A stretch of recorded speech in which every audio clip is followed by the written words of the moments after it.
ನಿಮ್ಮ ಹೆಸರೇನು ಹೇಳ್ರಿ? ದೊಡ್ಡ ಮಾರಪ್ಪ. ದೊಡ್ಡ ಮಾರಪ್ಪ. ಎಷ್ಟು ವಯಸ್ಸು? 74. 76. ಯಾವ ಊರು? ಗೋಧೂರು.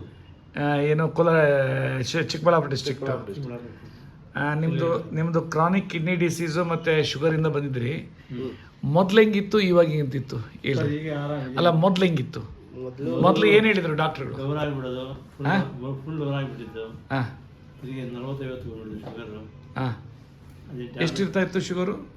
ಸರ್ ಶುಗರು ಎಲ್ಲ ಏರುಪೇರು ಆಗೋದು. ಹಾಂ, ಆದರೆ 300 ಮೇಲೆ ಹೋಗ್ಬಿಡೋದು. ಹಾಂ, ಇಲ್ಲ ಅಂದರೆ ಸಡನ್ಲಿ ಡೌನ್ ಆಗ್ಬಿಡೋದು. ಹ್ಞೂ, 60-40 ಬಂದ್ಬಿಡೋದು. ಓ, ಆಗ ಬಂದಾಗ ಕೈ ಕಾಲೆಲ್ಲ ಒಂದು ಸೈಡಾಗಿ ಹೇಳೋಕ್ಕಾಗ್ತಾ ಇರಲಿಲ್ಲ. ಆಗ್ತಾ ಇರಲಿಲ್ಲ. ಈಗ ಆ ಥರ ಆಗ್ತಾ ಇಲ್ಲ. ಟ್ಯಾಬ್ಲೆಟ್ಸ್ ಇಲ್ಲ, ಹಾಂ, ಯಾವುದೇ ಎಲ್ಲ ಬಿಟ್ಬಿಟ್ರಿ. ಶುಗರ್ದು ಎಲ್ಲ ನಾನು ಮೊದಲನೇ ಬಿಡು ಅಂತ ಹೇಳಿ. ಟ್ಯಾಬ್ಲೆಟ್ಸ್ ತೆಗೆದುಬಿಟ್ಟಿದ್ದೀರಿ. ಹಾಂ, ಬರೀ ಮಿರಾಕಲ್ ಕಿಂಗ್ಸ್ ಒಂದು ತಗೊಂತಾ ಇದ್ದೀವಿ ಅಷ್ಟೇ. ಓಕೆ. ಮತ್ತೆ ಹೆಂಗ್ ಅನಿಸುತ್ತೆ ಮೊದಲಕ್ಕೂ ಇವಕ್ಕೂ? ಬದುಕು ಆರಾಮಿದ್ದೀನಿ ಸರ್, ಚೆನ್ನಾಗಿದೆ ಅಂತ ಕಾಣ್ತದೆ. ಇದರಲ್ಲಿ ಏನು ತೊಂದರೆ ಇಲ್ಲ. ಆಮೇಲೆ ಇದು ಊತ ಎಲ್ಲ ನನ್ನ ಎಲ್ಲ ಡೌನ್ ಆಗಿದೆ. ಎಷ್ಟು ದಿನ ಕೊಟ್ಟೋಯ್ತು ಊತ?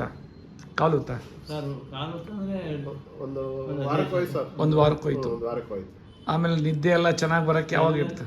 ನಿದ್ದೆ ಎಲ್ಲ ಮಾಡ್ತಾರೆ, ಅದಕ್ಕೇನು ತೊಂದರೆ ಏನಿಲ್ಲ. ರಿಸಸ್ಗೂ ಜಾಸ್ತಿ ಹೋಗಲ್ಲ. ಹಾಂ, ರಾತ್ರಿ ಮಲ್ಕೊಂಡ್ಬಿಟ್ರೆ ಬೆಳಗ್ಗೆನೇ ಹೋಗೋದು. ಮೊದಲು ಹೋಗ್ತಾ ಇದ್ರಿ? 3 ಟೈಮ್ 4 ಟೈಮ್ 5 ಟೈಮ್ ಗಂಟ ಹೋಗೋರು ನೈಟು. ಹ್ಞೂ. ಈಗಿಲ್ಲ, ಬೆಳಗ್ಗೆ 4 ಗಂಟೆ 1 ಟೈಮ್. ಅಂದರೆ ನಾನೇನು ಹೇಳಿದ್ದೀನಿ ಊಟ ಕರೆಕ್ಟಾಗಿ ಮಾಡ್ತಾ ಇದ್ರಿ. ಕರೆಕ್ಟ್. ಆಮೇಲೆ ಕ್ರಿಯೇಟಿನ್ ಮೊದಲು ಎಷ್ಟಿತ್ತು ನಮ್ಮ ಹತ್ರ ಬಂದಾಗ? 2.66 ಸರ್. 2.6. ಸಿ ಎಷ್ಟಾಗಿದೆ ಈಗ 1.4 ಇದೆ ಸರ್. ವೆರಿ ಗುಡ್, 20 ಡೇಸ್ಗೆ. Very good, very good. HbA1c ಮೊದಲು ಎಷ್ಟಿತ್ತು? HbA1c ಸ್ವಲ್ಪ ಜಾಸ್ತಿ ಇತ್ತು ಸರ್. ಅದು ಏನಿಲ್ಲ, 6 ಸಮಥಿಂಗ್ ಇತ್ತು. ಈಗ ಸ್ವಲ್ಪ ಸ್ಲೈಟಾಗಿ ಜಾಸ್ತಿ ಆಗಿದೆ. ಅದು ಏನು ವಿತೌಟ್ ಎನಿ ಮೆಡಿಕೇಶನ್ಸು, ಏನು ಎಲ್ಲ ನಾರ್ಮಲ್ ಆಗಿದ್ದೀರಪ್ಪ. ಎಕ್ಸಲೆಂಟ್. ಹಾಂ, ಇನ್ನೊಂದು 3 ತಿಂಗಳು ತಗೊಳ್ರಿ. ಆಮೇಲೆ ಏನು ನಮ್ಮ ಲೈಫಲ್ಲಿ ಮತ್ತೇನು ಇದು ಬರಬಾರ್ದು. ಅಡುಗೆ ನಾನು ಹೇಳ್ದಂಗೆ ಮಾಡಬೇಕು ಊಟ ಎಲ್ಲ. ಹಾಂ, ಆಮೇಲೆ ಫಿಶ್ ಎಷ್ಟು ಸರಿ ತಿಂತೀರಿ? ಎರಡೇ ಟೈಮ್ ಸರ್ ತಿಂದಿರೋದು. ಅಷ್ಟೇ ನಾನು. ಹಂಗಾರೆ ಎಲ್ಲ ಬರೀ ವೆಜಿಟೇರಿಯನ್ ತಿಂದ? Vegetarian sir. ಎಕ್ಸಲೆಂಟ್ ಅಪ್ಪ, ಥ್ಯಾಂಕ್ ಯು ವೆರಿ ಮಚ್.